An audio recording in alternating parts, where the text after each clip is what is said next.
रायपुर छत्तीसगढ़ की पवित्र भूमि से आज 24 तारीख से 30 तारीख तक होने वाली दोपहर 2 बजे से 5 बजे तक इस शिव महापुराण की कथा का लाभ जो अपन ले रहे हैं। शिव महापुराण की कथा कहती है दीप प्रज्वलन का सबसे बड़ा कर्म है कि अपने भीतर के मंदिर में परमात्मा की भक्ति का दीप जलाना और उस भक्ति के दीप से संसार में प्रकाश फैलाना। एक भरोसा, एक दृढ़ता शिव के प्रति उत्पन्न करो। जब आप एक भरोसे के साथ में भगवान शंकर की अविरल भक्ति को श्रवण करेंगे, एक विश्वास के साथ में भगवान शंकर की कथा का रसपान करेंगे, एक भरोसे के साथ भगवान शिव की कथा को अपने भीतर उतारेंगे, तो ये निश्चित है कहीं ना कहीं शिव तत्व हमारे भीतर समाहित होगा। शिव तत्व हमारे भीतर जरूर समाहित होगा। शिव कथा कहती है एक भरोसे को अपने भीतर विराजमान कर लो। एक पति पत्नी नाव में तैयार होकर बैठ गए, नौका तैयार हो गए, चलने लगी। बहुत सारी सवारी बैठी हुई थी, बहुत सारे लोग जहाज में बैठे हुए थे।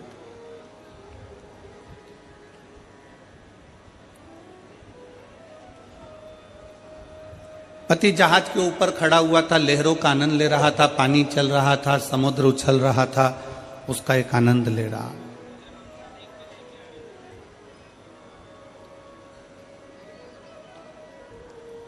समुद्र लहरों का आनंद ले रहा है, समुद्र की लहरों का आनंद और वो व्यक्ति बड़े आनंद के साथ प्राप्त कर रहा है। इतने में जहाज का मालिक, मैनेजर बोल दिया, पायलट बोल दिया।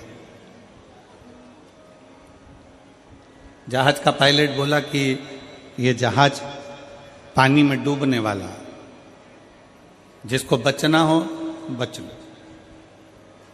अब सबको मालूम पड़ गया, पूरे जहाज में चर्चा हो गई कि ये जहाज पानी में डूबने वाला। सब भागो। जैसे ही सुना जहाज पानी में डूब रहा है, लोग छोटे छोटे ट्यूब पकड़कर, छोटी छोटी नाव पकड़कर जहाज से भागने लगे। पत्नी के कानों में शब्द गया तो पत्नी जहाज के ऊपर गई और अपने पति से बोली, सुनो ये जहाज पानी में डूबने वाला है। पायलट ने अनाउंस कर दिया, जहाज चलाने वाले पायलट ने अनाउंस कर दिया है कि ये पानी में डूबेगा। सब बच रहे हैं, अपन भी भागें, चलो। सब अपनी अपनी पत्नी और बच्चों को बचा रहे हैं, आप भी हमको बचाओ, चलो। पति कुछ नहीं बोला, वो लहरों का आनंद लेता रहा। लहर उछलती रही, समुद्र के पानी का आनंद ले रहा था। थोड़ी देर बाद पत्नी नीचे गई, फिर अनाउंस हुआ कि बचना हो तो बच लो। पत्नी फिर ऊपर आ गई, सुनो ये पूरा जहाज पानी में डूबने वाला है, सब अपनी पत्नी बच्चों को बचा रहे हैं, आप भी मुझको बचाओ, चलो मुझे लेकर यहां से बाहर निकालो। पति कुछ नहीं बोला तो पत्नी को क्रोध आ गया। मैं जानती हूं कि तुम मुझे मरा हुआ देखना चाहते हो, कि मैं मर जाऊं तो तुम दूसरी शादी कर लो, कि तुम मुझे मरा हुआ देखना चाहते हो, तुम ये चाहते हो कि मैं मर जाऊं, तुम ये चाहते हो कि मेरे प्राण छूट जाएं और तुम दूसरी शादी कर लो। बार बार पत्नी झंझोड़ झंझोड़ कर, हाथ पकड़कर पति को चिल्लाने लगी कि मैं जानती हूं कि तुम मुझे मरा हुआ देखना चाहते हो, मैं जानती हूं। इतने में पति को क्रोध आ गया और पति ने जेब में से बंदूक निकाली और बंदूक निकालकर पति ने पत्नी के सिर पर रख दी। और पत्नी के सिर पर बंदूक रखकर पति ने कहा, तू मरो मरो करती है कि मैं मर जाऊंगी, मैं मर जाऊंगी, मैं मर जाऊंगी, ले मैं तुझे अब भी मार डालता हूं, सारा झंझट ही खत्म कर देता हूं। जैसे ही पत्नी के सिर पे बंदूक रखी, पत्नी हंसने लगी, बहुत ठाका लगाकर, बहुत मुस्कुराने लगी, हंसने लगी। और जैसे ही पत्नी हंसी तो पति ने पूछा कि तुम्हारे सिर पर बंदूक रखी है, खटका दबने वाला है, तुम्हारे प्राण छूटने वाले हैं, और तुम इतना मुस्कुरा क्यों रही हो, इतना हंस क्यों रही हो? पत्नी बोली, मैं जानती हूं तुम मेरे पति हो, तुम मुझे मार नहीं सकते, पत्नी कहती है मैं जानती हूं कि तुम मेरे पति हो, तुम मुझे मार नहीं सकते। पति ने सुना और पति ने तुरंत अपनी पत्नी से कहा कि जितना भरोसा तुझे अपने पति पर है कि वो तुझे मार नहीं सकता, उतना भरोसा मुझे मेरे कुबेरेश्वर महादेव पर है, वो मुझे डूबने नहीं दे सकता। महादेव पर है कि वो मुझे डूबने नहीं दे सकता। एक पत्नी का विश्वास जितना पति पर होता है, एक पत्नी का भरोसा जितना पति पर होता है, उतना भरोसा एक संसार के मनुष्य का परमात्मा पर होना चाहिए।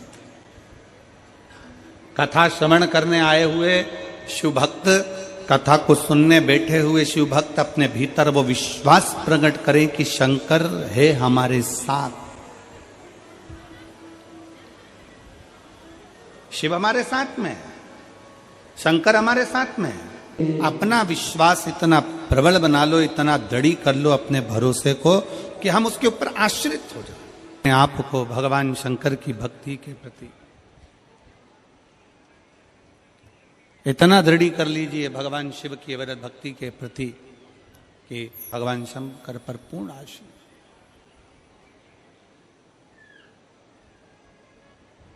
हर पल, हर घड़ी, हर क्षण, हर समय शंकर हमारे करीब में हो। ऐसी कोई घड़ी, ऐसा कोई पल, ऐसा कोई समय ना हो जिस समय पर शिव हमसे दूर। 24,000 श्लोक की ये शिव महापुराण की कथा है। 24,000 श्लोकों में एक श्लोक का भी, एक शब्द का भी यदि हमने अपने जीवन में उतारा है, एक शब्द भी हम अपने भीतर अगर उतार रहे हैं, तो ये निश्चित है 24,000 श्लोक में अगर एक शब्द का भी हम स्मरण कर रहे हैं, शिव महापुराण के एक अक्षर का भी अगर हम स्मरण कर रहे हैं, तो ये निश्चित है कि हमारा शिव हमारे करीब में है। शिव महापुराण की कथा कहती है, जिस दिन आपके जीवन में ऐसा लगे कि मेरी दुख की घड़ी है, मेरी परिश्रम बहुत ज्यादा चिंता का विषय है, बहुत टेंशन का विषय है, तब आपने जो एक लोटा जल देवादिदेव महादेव को समर्पित किया, तब आपने भगवान शंकर को एक लोटा जल समर्पित किया। शिव महापुराण की कथा कहती है, वही जल आपके विश्वास को दृढ़ बना देता है, आपके भरोसे को प्रबल बना देता है।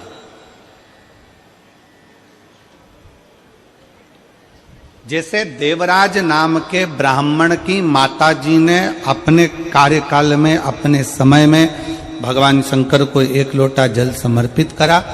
देवराज नाम के ब्राह्मण की माता ने जो जल समर्पित करा था, वो देवराज के काम आया। और कमल देवांगन जी आपसे एक बात कहेंगे कि आपकी धर्म पत्नी ने,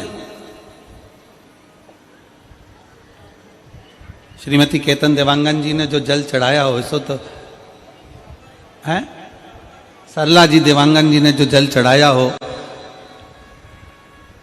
तो एक लोटा जल सरला भाभी जी ने जो चढ़ाया, उस जल का प्रताप है कि जो ये शिव महापुराण की कथा देवांगन परिवार में हो रही है। ये जल का प्रताप, हम तो इसको जल का ही प्रताप मानते, और हम तो इसको जल का ही प्रताप मानते। और मेरे रायपुर वालों, मेरी जीजियों, मेरे जीजाओं, मेरी बेटियों, मेरे भाई, मेरे बेटाओं, मेरी माताओं, मेरे बंधुओं, आपसे भी कहेंगे कि आपको अगर रायपुर की इस पवित्र धरा पर शिव महापुराण की कथा 2024 में श्रवण करने को मिल रही है, तो ये आप कथा श्रवण करने के लिए अगर बैठे हो, तो ये विश्वास मानकर चलना कि आपने जो शंकर को एक लोटा जल चढ़ाया होगा, उसका फल है, उसका फल।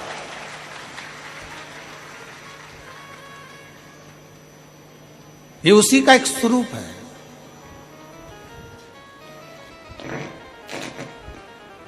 ये उसी का एक आनंदमय स्वरूप। और जितना विश्वास, कहते हैं शंकर की कथा, शिव महापुराण की कथा क्या दे सकती है? तो जैसे शिव महापुराण की कथा के लिए वर्णन किया जाता है कि जैसे माता जानकी जी राम जी के पास में सिंहासन पर बैठी हैं,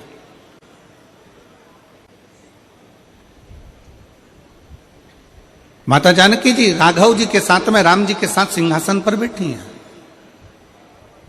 और माता जानकी जब सिंहासन पर बैठी हैं, सिंहासन पर विराजमान है, तो माता जानकी जी ने राम जी से, राघव जी से प्रार्थना करी है, राम जी से निवेदन किया, राम जी से प्रार्थना करी, प्रभु मेरे मन का एक संशय है, आप मिटाएंगे क्या? राम जी ने पूछा कौन सा संशय है तुम्हारा, क्या संशय?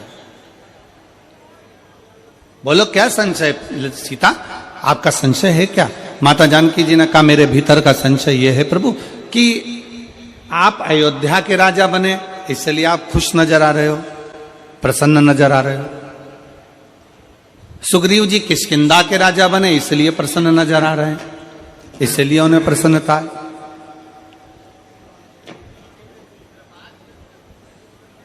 सुग्रीव जी किष्किंधा के राजा बने हैं, इसलिए उनमें प्रसन्नता है, उसमें आनंदता है।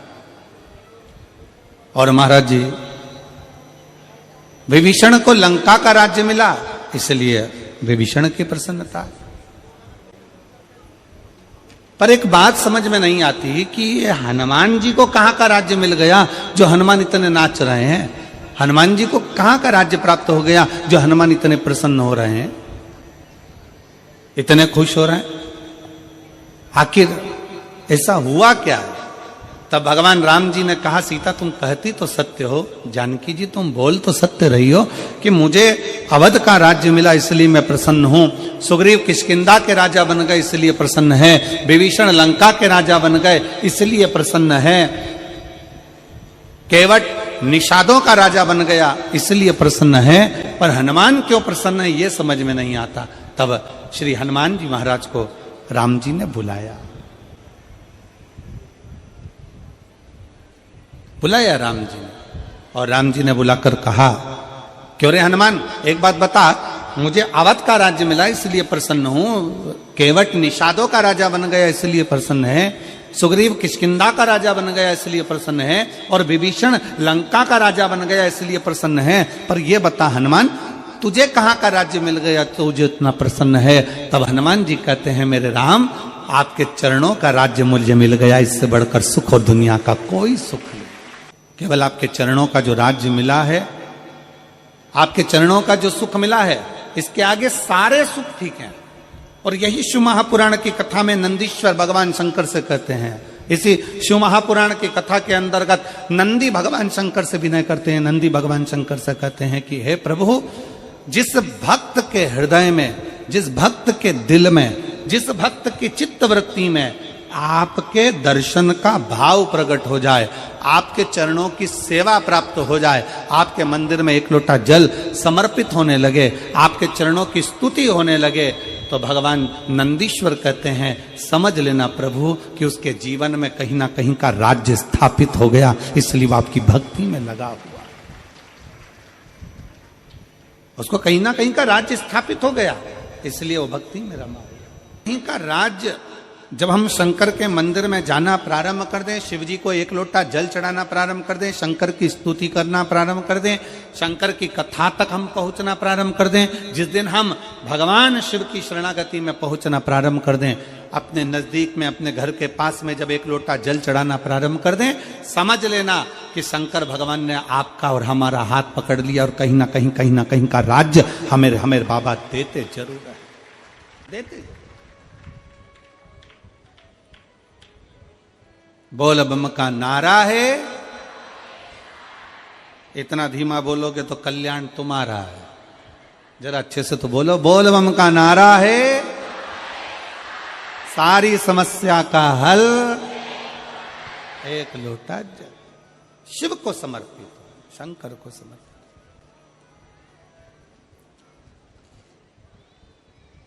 जल शिव का,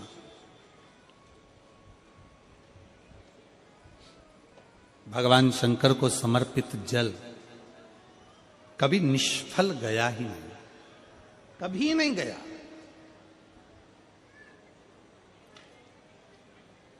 शंकर भगवान को चढ़ाया गया जल कभी निष्फल नहीं जाता, शिव पर करा गया भरोसा कभी टूटता नहीं है। संसार वालों पर भरोसा करोगे, दुनिया पर भरोसा करोगे तो हो सकता है कि वो टूट जाए, और भगवान शिव पर करा गया भरोसा कभी नहीं टूटता। शिव महापुराण की कथा कहती है कि शंकर की कथा में पहुंचने वालों को 4 फल की प्राप्ति होती, 4 गुण। शिव महापुराण की कथा में पहुंचने वाले के भीतर 4 गुण प्रकट होने लगते हैं। शिव महापुराण की कथा सुनने वाले के अंदर 4 गुण अपने आप आने लगते हैं। पहले नंबर का है संयम, दूसरे नंबर का है सदाचार, तीसरे नंबर का है स्नेह और चौथे नंबर का है सेवा।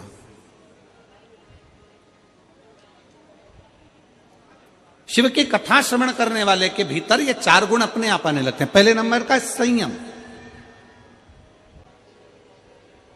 प्रथम नंबर पर आ जाता है संयम। संयम धारण करना मतलब यहां जितने कथा को श्रवण करने वाले बैठे हुए हैं, जितने कथा को सुनने के लिए बैठे हुए हैं, ये 1 2 3 4 पंडाल, पीछे का पंडाल जो भरा पड़ा हुआ है, ये जो बैठे हैं इनके भीतर संयम है।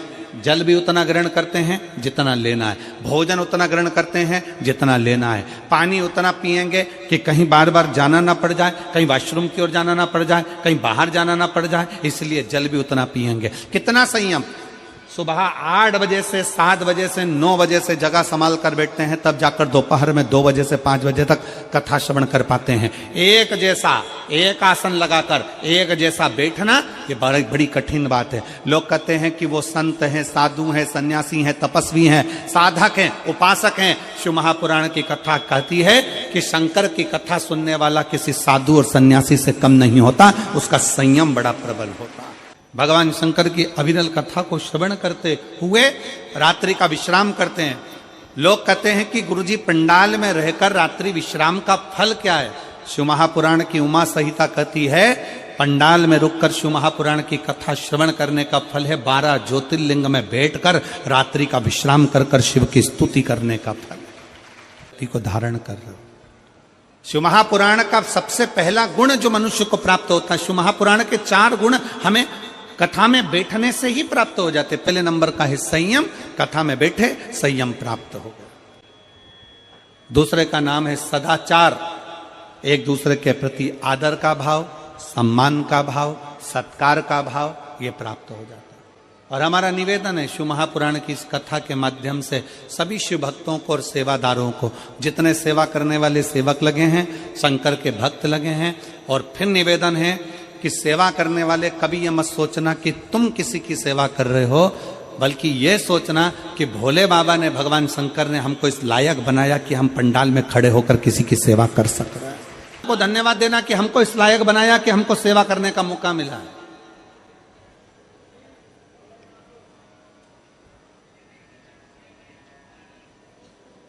हमको इस लायक बनाया कि हम भगवान की कथा में बैठकर किसी की सेवा कर रहे हैं।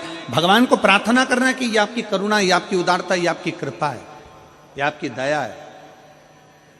और मेरी जीजियों से भी निवेदन है, जितनी मेरी जीजियां यहाँ बैठी हैं, जितने मेरे जीजा यहाँ बैठे हैं, उनसे भी निवेदन है, बेटी बेटाओं से भी निवेदन है। आप किसी को अगर 1 गिलास पानी पिला रहे हो, आप अगर घर से टॉफी लेकर आए हो, बिस्कुट लेकर आए हो, कोई रोटी लेकर आए हो, चावल बनाकर लेकर आए हो, खिचड़ी बनाकर लेकर आए हो, और किसी को आप अगर मुंह झूठा करा रहे हो, तो भी भगवान को निवेदन करना, भगवान को धन्यवाद देना कि तेरी बड़ी कृपा है जो तूने मेरे घर में ऐसा अन्न दिया कि मैं किसी शिव भक्त का मुंह झूठा करवा पाई। ये तेरी उदारता ही, ये तेरी कृपा है, ये तेरी करुणा है, ये तेरी उदारता, और तू कृपा करा तो हो सका। तीसरे नंबर पर है स्नेह।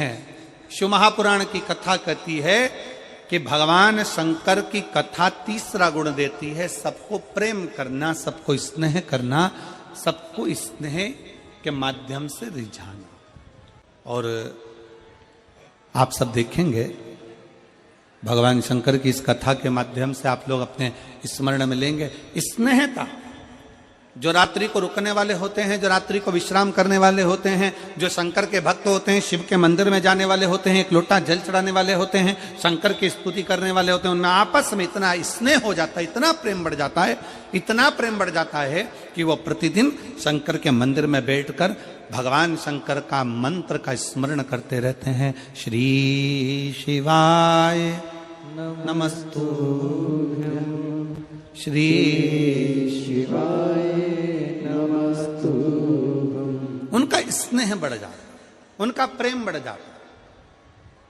शिव महापुराण की कथा कहती है कि शिव पुराण श्रवण करने वाले, शंकर के मंदिर में एक लोटा जल चढ़ाने वाले, शंकर की स्तुति करने वाले, शंकर के मंत्र का जाप करने वाले, पंचाक्षर मंत्र का जाप करने वाले, नमः शिवाय, षडाक्षर मंत्र का जाप करने वाले, ओम नमः शिवाय, या शंकर की अविरल भक्ति में डूबने वाले के घर में धीरे धीरे धीरे धीरे प्रेम बढ़ना प्रारंभ हो जाता है। भगवान शंकर के मंदिर में स्नेह बढ़ना, भगवान शंकर के भाव से घर और परिवार में भी प्रेम बढ़ना प्रारंभ हो जाता है। शिव महापुराण की कथा 4 गुण देती है। उसमें पहला गुण है आपका संयम, दूसरा गुण है आपका सदाचार, और तीसरा गुण है आपका स्नेह प्रेम, और चौथे नंबर का गुण है सेवा। शिव महापुराण की कथा कहती है कि सेवा का भाव अपने आप जागृत हो जाता है, अपने आप। कौन कौन है जो शंकर जी के मंदिर में एक लोटा जल चढ़ाते हैं? जरा हाथ उठाओ जरा। सब चढ़ाते हो? रख लो रख लो, बहुत बढ़िया, शिव कृपा बनी रहे आप पर। जय जोहार छत्तीसगढ़िया सबले बढ़िया। एक लोटा जल तो शंकर जी के मंदिर में चढ़ाने के लिए जा रहे हो, शिव की स्तुति करने के लिए जा रहे हो, शंकर का गुणगान करने के लिए जा रहे हो, सेवा का भाव अपने आप बढ़ता चले जाता, सेवा का भाव अपने आप प्रकट होता चले जाता।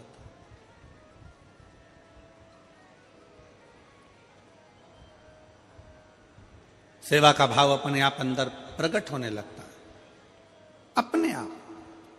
और बोलो री मेरी जीजियों, एक बात बताओ, छत्तीसगढ़ की मेरी बहनों, मेरे जीजाओं, मेरी बेटियों, बेटाओं, मेरी माताओं, मेरे भाई, एक बात बताइए,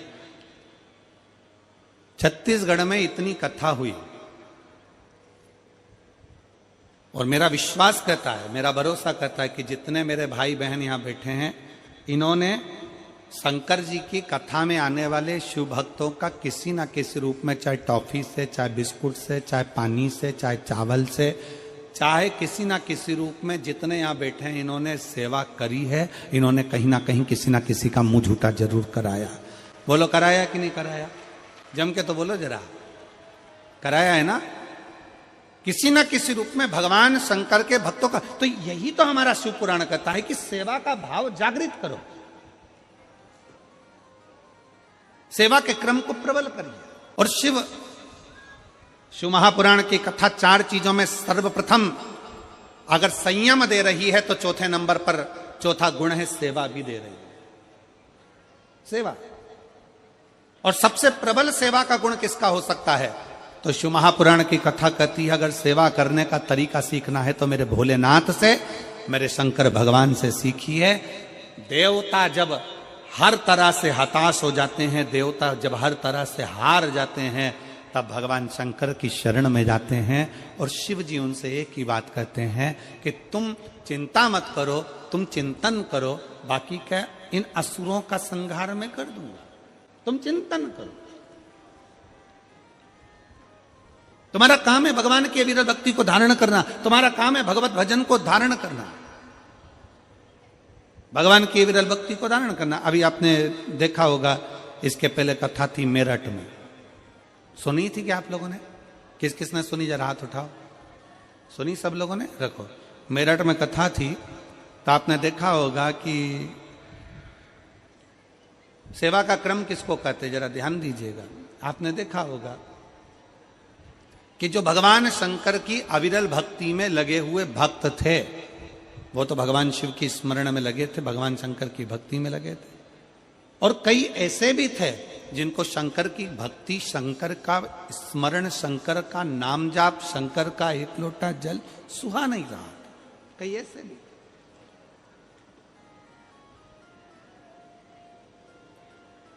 पर दुनिया के लोग समझते हैं कि शंकर जी तो एकदम भोले हैं, शिव तो कुछ जानते ही नहीं है, शंकर तो अड़भंग है। मेरा निवेदन है, शंकर को बिल्कुल भोला भी ना समझो, अड़भंग भी ना समझो। शंकर को अगर समझने के लिए चाहिए तो शिव महापुराण की कथा कहती है जैसे शंकर भगवान के 3 नेत्र हैं, शिव महापुराण की कथा कहती है शंकर को समझने के लिए तुम्हारा भी एक ज्ञान का नेत्र खोलना पड़ेगा, तब शिव को पहचान पाओगे। अपने भीतर का ज्ञान का नेत्र तुम्हें खोलना पड़ेगा, तब तुम शंकर को जान पाओगे। शिव को पहचानना साधारण नहीं। भगवान देवादिदेव महादेव शिव की कथा कह रही है, भगवान शंकर का पवित्र चरित्र कह रहा है, शिव महापुराण की कथा वर्णन कर रही है। शिव महापुराण की कथा श्रवण करने वाले को 4 गुण परमात्मा दे देता है। पहले नंबर पर है संयम, दूसरे नंबर पर है सदाचार, तीसरे नंबर पर है स्नेह और चौथे नंबर पर है सेवा।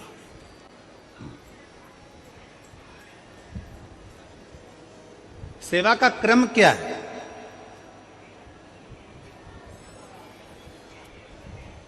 शिव महापुराण के चौथे नंबर पर है सेवा।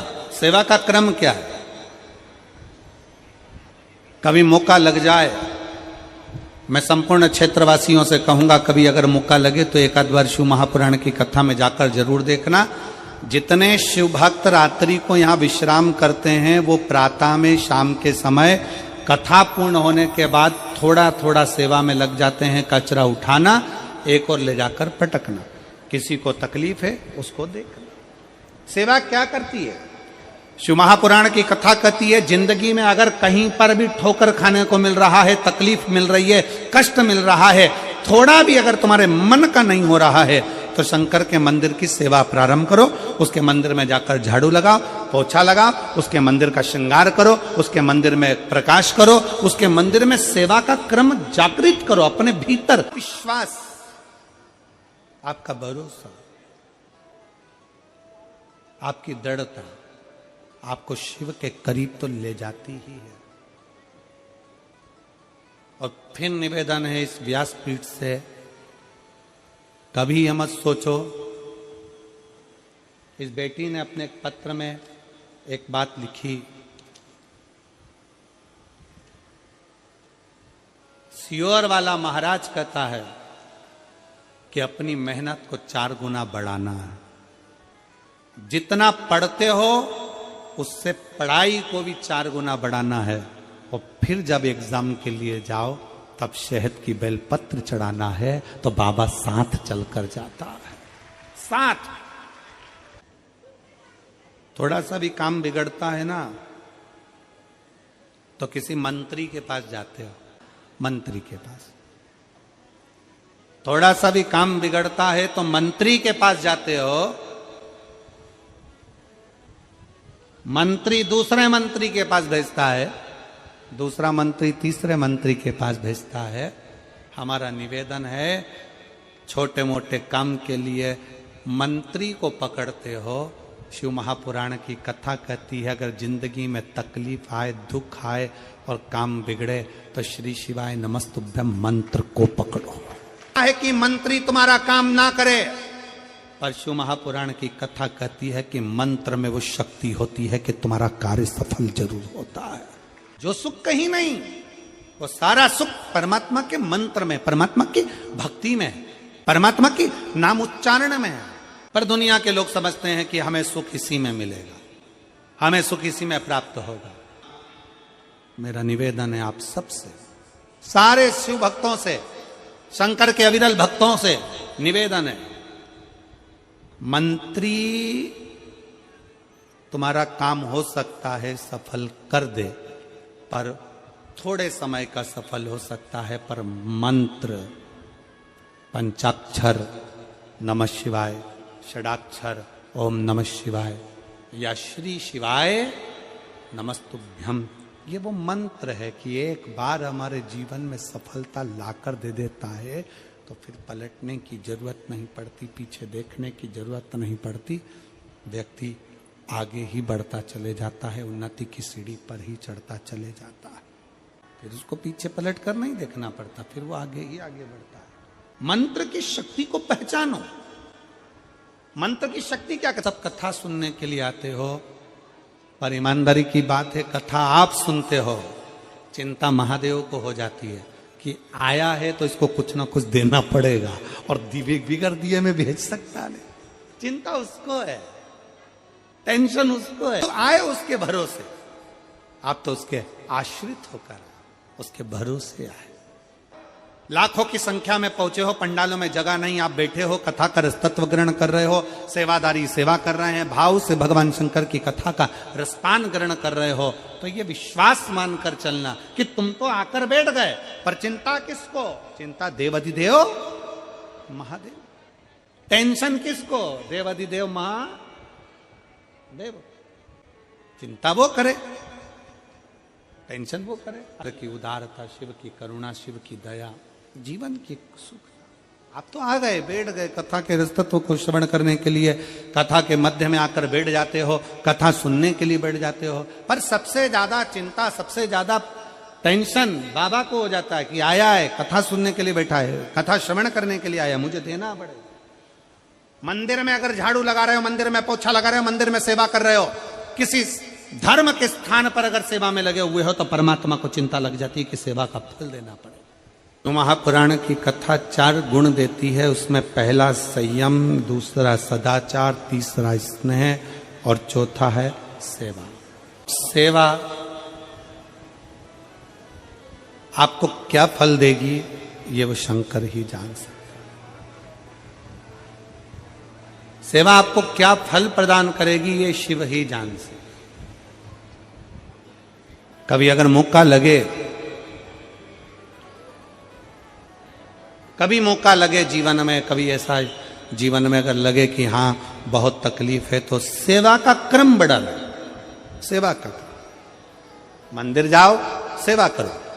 माता पिता हैं घर में बुजुर्ग, उनकी सेवा करो। घर में कोई बड़ा है, कोई आदरणीय है, उसका सत्कार करो, उसकी सेवा करो। सेवा के क्रम को बढ़ाओ। शिव तत्व कहला। शिव महापुराण की कथा कहती है कि मंत्री को पकड़ने से अच्छा है कि मंत्र को पकड़ो। किसको पकड़ना है? जम जम के बोलो जरा, मंत्र।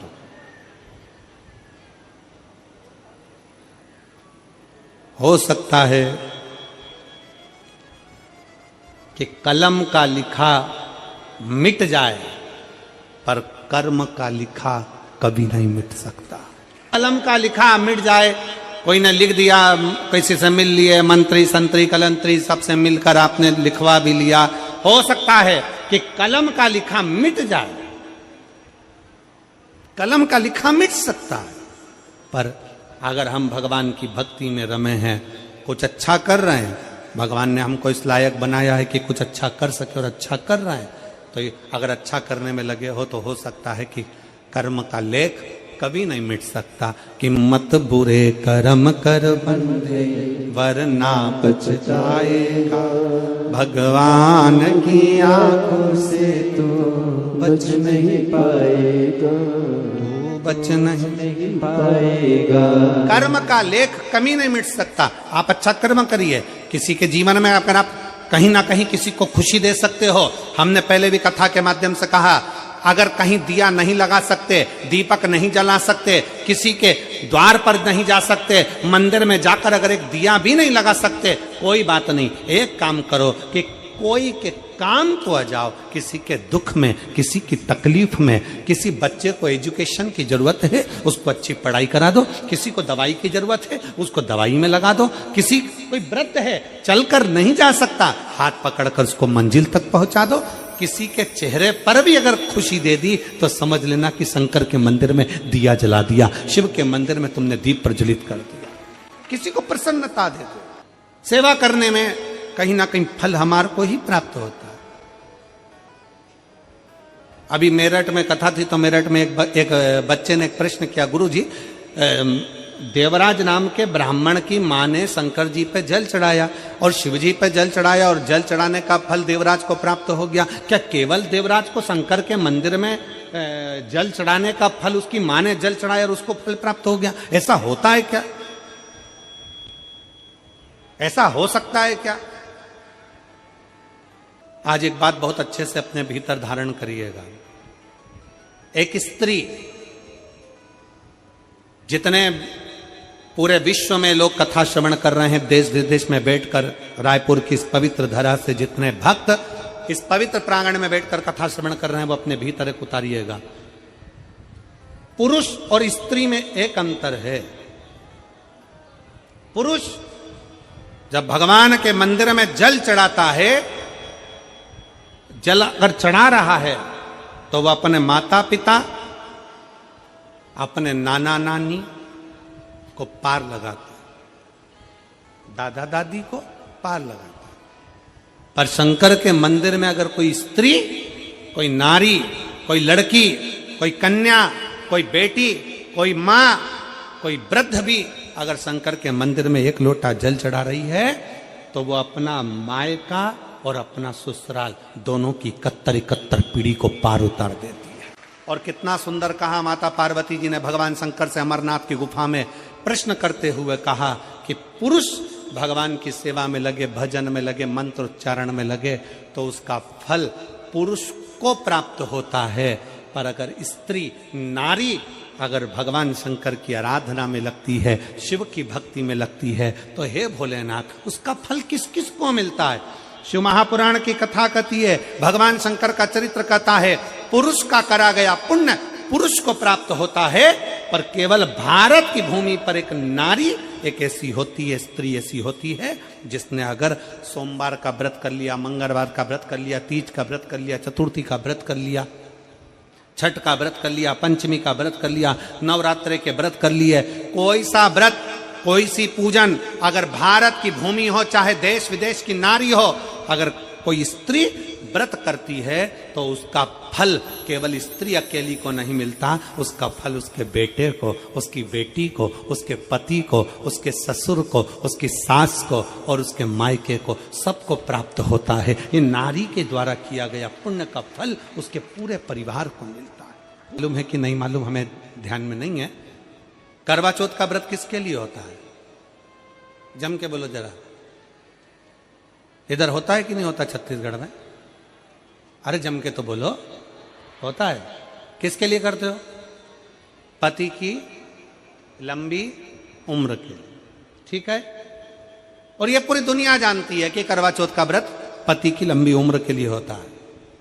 पर कभी मौका मिल जाए तो एक बार गणेश पुराण को पढ़िएगा, और गणेश पुराण में और देवी भागवत में दोनों में स्पष्ट वर्णन आता है कि अगर स्त्री चतुर्थी का व्रत करती है, चाहे वो करवा चौथ हो, चाहे बड़ी चतुर्थी हो, छोटी चतुर्थी हो, किसी भी चतुर्थी का व्रत अगर स्त्री करती है तो उसके पति का तो उम्र बढ़ता ही है, साथ में उसके पुत्र का वैभव भी बढ़ता है।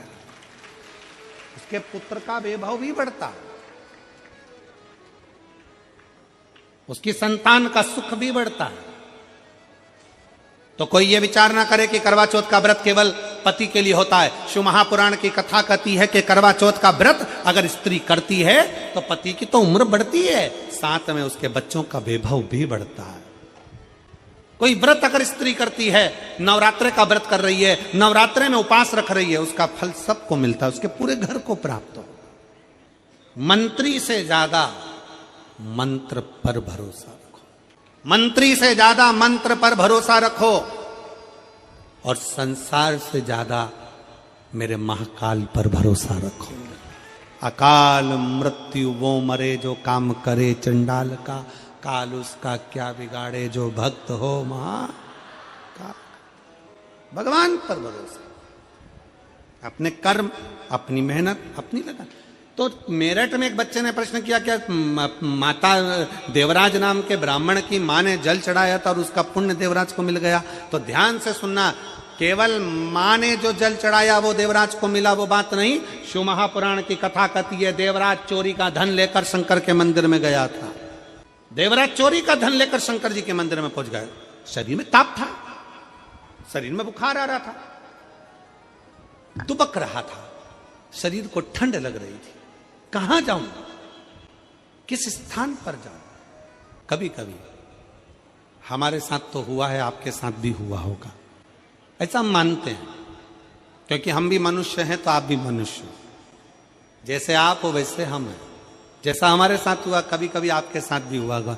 कई बार पहले हम जब टू व्हीलर गाड़ी से जाते, तो टू व्हीलर गाड़ी से जाते जाते बहुत तेज पानी आने लगता तो क्या करें, तो फिर कहीं पेड़ की छांव देखते, पेड़ की छांव देखते जिसके नीचे आ जाए आए, तो हमें मालूम ही नहीं रहता कि इस पेड़ की छांव के नीचे कहीं शंकर का शिवलिंग है, शिवालय है, कोई छोटा सा मंदिर है। जब पेड़ की छांव में आ जाते तब देखते कि यहाँ तो शंकर जी बैठे हुए, यहाँ तो शिवलिंग है। तो उतनी देर शंकर की शरणागति में उस पेड़ की छांव में बैठ जाते। कभी कभी अगर हमारे साथ हुआ है तो आपके साथ भी हुआ होगा, बोलो जी जी हुआ है कभी ऐसा कि पानी आने लगा, बहुत तेज जलवृष्टि होने लगी, हवा चलने लगी और तुम टू व्हीलर से जा रहे थे, पति ने गाड़ी साइड में लगाई तो एक पेड़ की छांव में लगाई तो उसको लगा कि यहाँ रुक जाऊंगा। उसको नहीं मालूम था कि यहाँ शंकर जी का ओटला है, उसको नहीं मालूम था कि यहाँ शंकर जी का शिवलिंग है, उसको नहीं मालूम था कि यहाँ शिवालय है। उसने तो बस गाड़ी साइड में लगाई। इतने में तुमने देखा कि छोटा सा मंदिर है, पेड़ के नीचे छोटा सा ओटला है, उसके नीचे शंकर का शिवलिंग है। हुआ है कभी आप लोगों के साथ भी? अब हमको लग रहा है कि हम पानी के कारण यहां रुके हुए हैं, हमको लग रहा है कि हम पानी के कारण यहां पर ठहरे हुए हैं, पर शिव महापुराण की कथा कहती है पानी के कारण नहीं। जिस शंकर का ओटला है, शंकर का शिवलिंग है, शंकर का स्थान है, तू शिव की भक्त है, इसलिए बाबा ने तुझे संभालने के लिए अपने पास बुला लिया है, थोड़ी देर सेवा कराने के लिए अपने पास बुला लिया। नहीं तो कौन बुलाता किसको?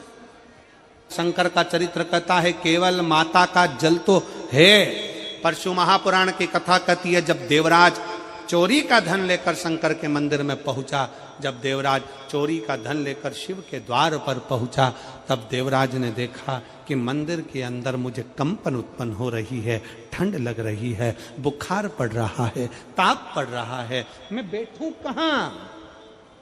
कई लोगों की आदत होती है कथा सुनने बैठेंगे ना, उसके पहले जहां बैठते ना,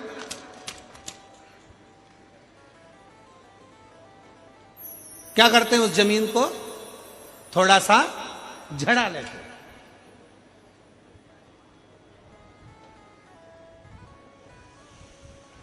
सफर कर रहे हैं बस में बैठते समय पहले बस की सीट को झड़ा ले। मंदिर में बैठे तो मंदिर को थोड़ा सा झड़ा ले।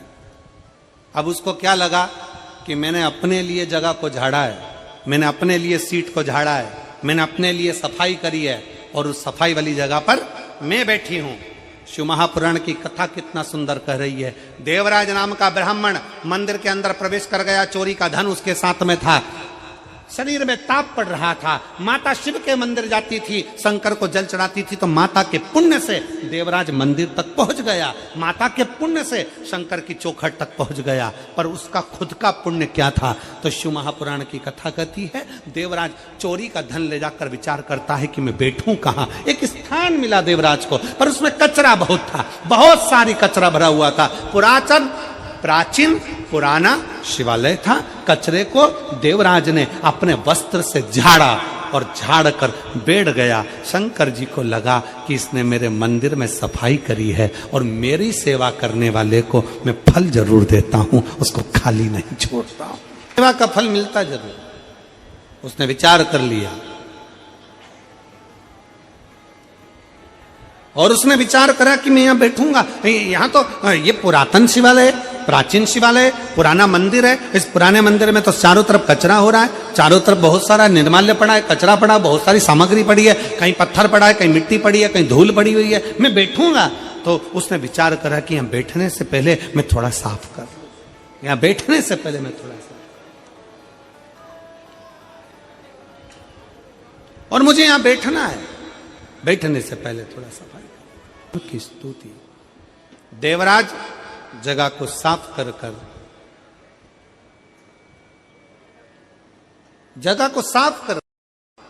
देवराज पे, अब देवराज को लगा कि मैंने अपने लिए जगह साफ करी है, मुझे उसको लगा कि मैंने अपने लिए करी, पर शंकर जी को लगा कि इसने मेरे दरवाजे पर आकर झाड़ू लगा दिए।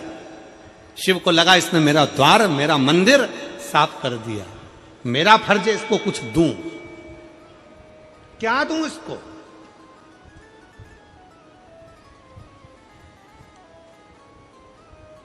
और जो एक बार शंकर के मंदिर में जाकर अपना सिर झुका लेता है, कर्ज और फर्ज दोनों इस मस्तक पे रहते हैं। क्या क्या चीज? जम के बोलो जरा। कर्ज और फर्ज। कर्ज भी मस्तक पर है और फर्ज भी मस्तक पर है।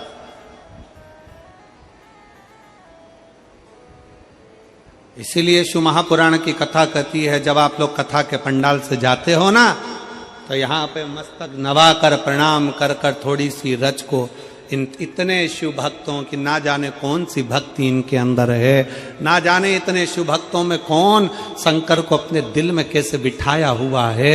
इतने शिव भक्त आते हैं, इनकी रज को अपने मस्तक पर जरूर लगाओ, तो हो सकता है ये मस्तक का कर्ज भी उतर जाए और फर्ज भी समाप्त हो जाए। कर जल का आचमन करते हो आप लोग? जम के बोलो जरा। करते हो? शंकर के मंदिर में जब जल का आचमन करते हो, जल अपने मस्तक पर छींटते हो, क्यों छींटते हो जल? कई लोग विरोधी कहेंगे शंकर के मंदिर का जल मत पियो, कोई कहेगा शंकर के मंदिर की बेलपत्र मत खाओ। उनको कह देना एक बार शिव महापुराण की कथा का विद्येश्वर संहिता पढ़िए और विद्येश्वर संहिता का एक एक शब्द ध्यान से पढ़िए। और अगर संस्कृत में पढ़ना ना आए तो हिंदी की गीता प्रेस गोरखपुर की शिव पुराण को लेकर आओ, उस गीता प्रेस गोरखपुर की शिव पुराण का एक एक अध्याय पढ़ो, जिसमें तुम्हें मिलेगा शंकर का चढ़ा हुआ जल, शंकर का आचमन, शंकर का जल का आचमन कर लेने से ना जाने कितने पाप नष्ट हो जाते हैं। शंकर की बेलपत्र का मात्र सिर पर स्पर्श हो जाए, मस्तक से लग जाए, नेत्र से लग जाए और जिह्वा के अंदर प्रवेश कर जाए, ना जाने कितने कितने जंजाल छूट जाते हैं। शंकर का जरा सा प्रसाद अगर कोई दे दे, उस प्रसाद का मात्र दर्शन हो जाए तो ना जाने कोटि कोटि पाप समाप्त हो जाते हैं। तो शंकर का प्रसाद खा लेने से तो पुण्य की प्राप्ति है। शिव महापुराण की कथा कहती है, शंकर का जल अगर मस्तक पर चढ़ जाए तो हमारा कर्ज और हमारा फर्ज दोनों ही समाप्ति पर चल जाता है, दोनों ही विराम पर चले जाते हैं। पेट बनता है, कोई जल्दी बनता है, पर शंकर को जल चढ़ाने वाला एक दिन सेठ जरूर बनता है। थोड़ा समय लग सकता है, थोड़ा समय लगेगा, हो सकता है जिंदगी में सुख दुख चलता है, परिश्रम का समय आता है, कोई चिंता का विषय आ जाता है, कोई परेशानी आ जाती है, टेंशन आ जाता है, हो सकता है हमारी पूंजी, हमारा धन, हमारा वैभव चले भी गया, पर शिव पर एक लोटा। इस बेटी ने लिखा, मेरी माँ कहती है शंकर को एक लोटा जल चढ़ाती रहो, एक लोटा जल तुम भी चढ़ाओ, मैं भी चढ़ाऊं, पूरा परिवार शंकर को एक लोटा जल चढ़ाता रहा। और बाबा ने आज खुद के बंगले में वापिस काम चालू कर दिया, वापिस व्यापार चालू हो गया, वापिस वही की वही सुख आ गया। सभी श्रोता भाई बहन, शिव महापुराण की कथा में जितने लोग आस्था चैनल के माध्यम से कथा सुन रहे हैं, जितने फेसबुक यूट्यूब के माध्यम से कथा सुन रहे हैं, और जितने इस छत्तीसगढ़ के रायपुर में बैठकर इस कथा का तत्व ग्रहण कर रहे हैं, बड़े सावधानी से कथा को सुनिएगा। आप शंकर के मंदिर में जा रहे हैं, आप शंकर के मंदिर में जल का आचमन कर रहे हैं, आप शिव जी के मंदिर में एक लोटा जल चढ़ा रहे हैं, आप शंकर के मंदिर का जल अपने ऊपर प्रोक्षण कर रहे हैं, समझ लेना कहीं शिव की कृपा आपका जो मस्तक पर कर्ज है और फर्ज है, वो जल छीटने से बाबा उसको पूर्ण कर सकता है। अपना वर्चस्व चाहते हैं, वो तुम्हें शंकर से दूर करने का प्रयास करेंगे। क्यों जाते हो शंकर के मंदिर? क्यों चढ़ाते हो जल शंकर को? क्यों शंकर की चढ़ी हुई बेलपत्र खाते हो? क्यों शंकर के मंदिर जाते हो? वो आपको शंकर से दूर करेंगे, क्योंकि उनको खुद का वर्चस्व चाहिए। ब्रह्मा ब्रह्म लोक में, भगवान विष्णु वैकुंठ लोक में, शिव मेरा मृत्यु लोक का देवाधिदेव महादेव शंकर। कथा का पहला दिन भी सेवा खाली नहीं जाती है, सेवा का क्रम बढ़ता है। देवराज को जैसे ही देवराज ने थोड़ी सा अपने वस्त्र से सफाई करी, बैठ गया, शरीर कांप रहा था, बार बार शिव महापुराण की कथा में हर हर महादेव बोला जा रहा था, उसको सर में दर्द था, ठीक नहीं लगा, उसको उठ गया, बाहर गया, बेलपत्री के पेड़ के नीचे बैठ गया, उसके स्मरण में नहीं था, प्राण चले गए। अब कोई कहे कि ये तो चोर था, इस चोर को तो नरक जाना था, तो शंकर के धाम चले गया। शिव की चौखट पर,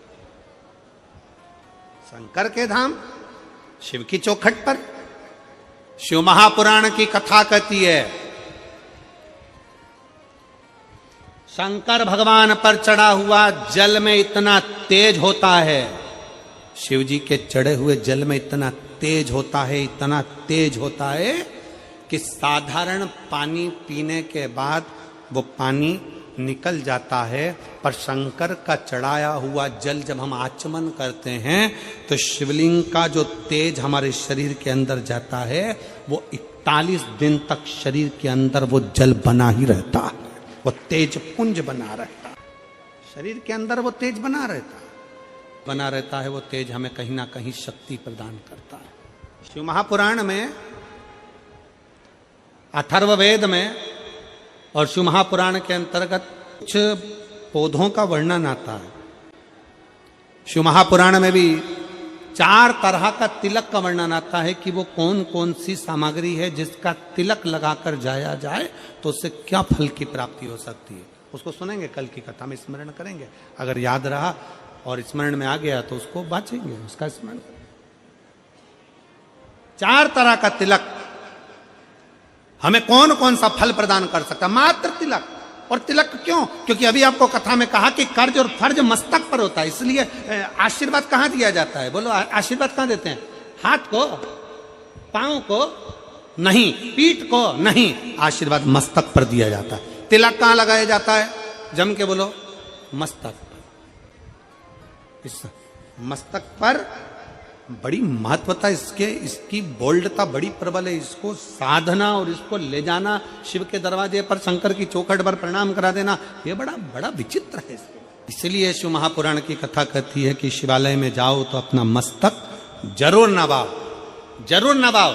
जैसे घड़ा भरा होता है उसको उंडेलना है, उसी तरह हमारे भीतर कुछ अभिमान भर गया, अहंकार भर गया, काम बढ़ गया, आसक्ति बढ़ गई, तृष्णा बढ़ गई, लोभ बढ़ गया, कहीं ना कहीं हमारे भीतर कहीं अहमता बढ़ गई, तो उसको शंकर के द्वार पर जाकर उंडेल देना, उंडेल दो शिव के द्वार। देवराज को मालूम नहीं था कि क्या फल है। बेलपत्री के वृक्ष के नीचे प्राण छूट गए। भगवान शंकर नंदी लेकर आए और उसको लेकर चले गए, कैलाश धाम दे दिया उसको। फिर बिंदुक ब्राह्मण है, चंचुला देवी उसकी पत्नी है। बिंदुक जल में डूबकर मर गया तो प्रेत की योनि में पड़ गया। प्रेत योनि से मुक्त कैसे? चंचुला देवी ने पार्वती मैया से पूछकर शिव महापुराण की कथा का वाचन, तुमरुका जी ने कथा को वाचा। तुमरुका ये नाम कोई साधारण नाम नहीं है। तुमरुकेश्वर महादेव, शंकर भगवान के एक ऐसे भक्त तुमरुका जी, शंकर भगवान के एक ऐसे भक्त तुमरुका जी जो शंकर की विरल भक्ति में सदा समाहित होते हैं, जिनको बेलपत्र का वृक्ष, बेलपत्र की वाटिका, बेलपत्र का सुंदरता सदा उनके भीतर समाहित रहती है। अभी कुछ दिन में आप लोग जब, हो सकता है कि रुद्राक्ष महोत्सव तो इतनी जल्दी तक तो वो तैयार नहीं होगा, पर कुबेरेश्वर धाम सीहोर में तुमरुकेश्वर बाबा का, तुमरुका जी का बेल वाटिका तैयार करी जा रही है। जिस बेल पत्र की वाटिका में तुमरुका जी विराजमान रहकर भगवत भजन करते हैं, पूरे भारत में ऐसी जगह नहीं है जहां आपको तुमरुका जी का दर्शन बेल वाटिका में होगा। केवल एक कुबेरेश्वर धाम ऐसा है जहां पर बेल वाटिका में तुमरुका जी का दर्शन, जहां बेल वाटिका में तुमरुका जी का दर्शन आपको होगा कि बेल वाटिका में तुमरुका जी कहां विराजमान, कैसा उनका भजन, कैसा उनका तप, कैसी उनकी साधना, वो बेल वाटिका में। पूरे भारत में पहला ऐसा स्थान होगा जहां बेलपत्र के वृक्ष के नीचे तुमरुका जी के एक एक स्वभाव का दर्शन आप और हम कर सकेंगे। बेल वाटिका, बेलपत्र के वृक्ष के नीचे तुमरुका जी कथा को कहते हैं। भगवान शंकर और पार्वती, ईश्वर जी और गोरा जी बनकर कथा श्रवण करते हैं। ईश्वर जी गोरा जी पधार रहे हैं, जोरदार ताली बजाकर स्वागत करें ईश्वर जी गोरा जी का। बड़े भाव से आज कथा का प्रथम दिवस यहाँ पर विराम की ओर जा रहा है।